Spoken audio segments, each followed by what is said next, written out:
remarkably logical and analytical mind. Thank you. I prefer the concrete, the graspable, the provable. You'd make a splendid computer, Mr. Spock. And from Mayor News, Palestinian resistance conduct 61 anti-Zionist operations. News sources reported on Wednesday morning that the Palestinian resistance forces carried out 61 operations against the Zionists in the last 24 hours. Palestinian Statistics Center announced that the Palestinian resistance forces carried out operations against the Zionists in the West, leaving 17 Zionists wounded.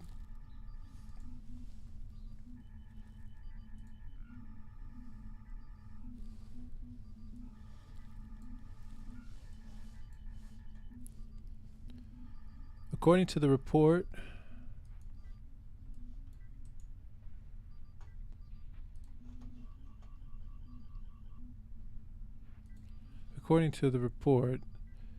the Palestinian resistance forces confronted the Zionist forces in different areas of the West Bank by shooting and throwing explosive devices. And the report adds that the operations of the resistance forces in Ramallah took place at the Atara crossing, Sanjal, Salwad, Al-Khalil, Kalkilia, and Nablus. Earlier on Monday, 3 Zionists, including an officer, a soldier, they were both injured when Palestinians threw stones at their car in the village of Wadi al-Haramiyah, north of Ramallah in the West Bank. Also, Palestinians set a Zionist bus on fire with a Molotov cocktail on a road in the west of Ramallah, according to local sources. 5 Zionists were also injured as Palestinians opened fire at their car near the Kashfa settlement in the southeast of Nablus.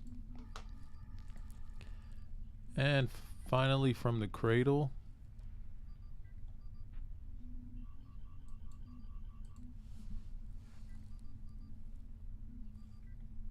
Israel frees settlers arrested for pogrom in Huwara.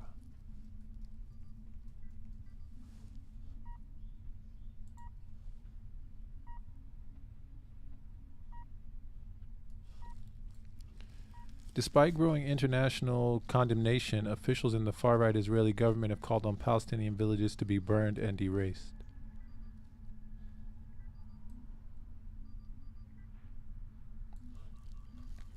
Israeli authorities have released 8 suspects arrested in connection to Sunday night's rampage by Jewish settlers in the occupied West Bank village of Huwara, which killed 1 Palestinian, injured hundreds, and destroyed dozens of homes and vehicles.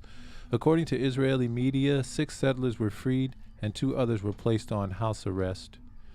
The Times of Israel reports that another 6 settlers were detained on the morning of 1 March. The Israeli military estimated that between 300 and 400 people participated in the pogrom. Authorities said the suspects were suspected of rioting, setting fire to vehicles, and buildings, assaulting Palestinians, causing damage to property in Huwara. On 26 February, dozens of Israeli settlers descended on the Palestinian village of Huwara, attacking Palestinians with metal rods and rocks. According to eyewitness reports, the Israeli military witnessed the violence but took no action to stop it. The release of the extremist settlers from detention fits into a pattern of Israeli tolerance for attacks against Palestinians, as only 3% of investigations into attacks against Palestinians result in conviction, and 93% of investigations close without an indictment, according to the Israeli rights group Yesh Din. On 27 February, the U.S. State Department released its 2021 report on terrorism in Israel, the West Bank, and Gaza, determining that the Israel security forces regularly failed to prevent violent attacks by settlers against Palestine in the occupied West Bank. I would go even further to say that security forces commit the majority of the terrorist crimes in Israel. In response to the violent raid of Huwara, the Israeli general in charge of troops in the West Bank, Yehuda Fuchs, on Tuesday accused Jewish supremacist groups of spreading terror. There we go. And what happened in Huwara was a pogrom carried out by lawbreakers, Fuchs told Israel's Channel 12 News in an interview. We were not ready for pogrom on the scale of dozens of people with flammable material and the means to set it on fire, heading to 20 or more places, as well as confronting soldiers and commanders and police at the junction and setting random Palestinian homes and cars on fire. However, despite this condemnation and Washington's strongly worded disapproval of Sunday's pogrom, officials in the far-right government have continued to fan the flames of violence.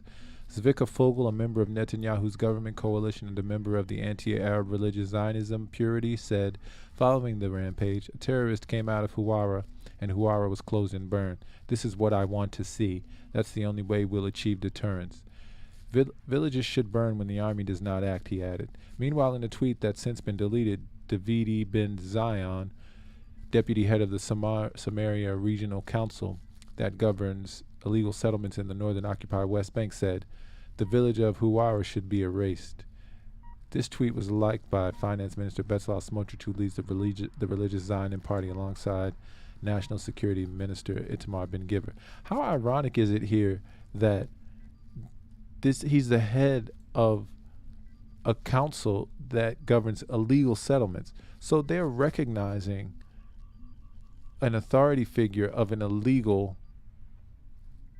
council. Why? It's totally contradictory. But on that note, I'm going to open up a channel here.